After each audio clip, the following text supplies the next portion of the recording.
it's not just the early bird that gets the worm. Sometimes it's the woodworker too, because there are something called woodworms that absolutely love to devour wood.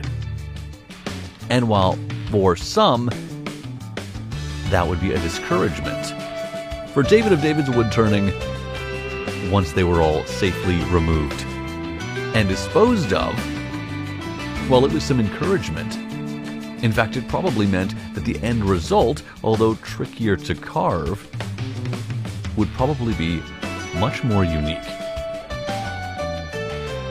And so he set about carving this bowl that had spalting, cracks, and of course, all sorts of holes from those woodworms. After debarking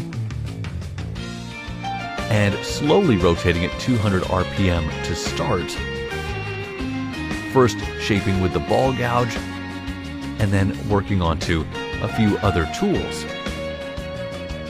a gorgeous, elegant, conical shape starts to emerge, then using that negative rake scraper to smooth out the surface and remove some of the evidence of tooling. Of course, that'll all be taken away later with lots of sanding.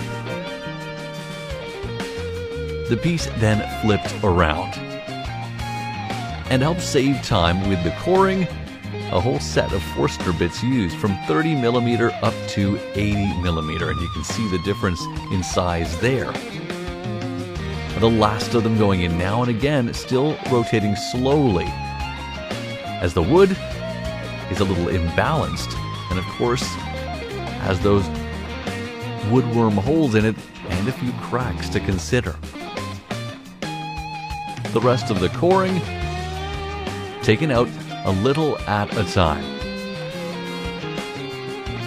And how important it is when dealing with wood like this lovely large oak log with all sorts of faults in it, to use a sharp tool or sharp tools.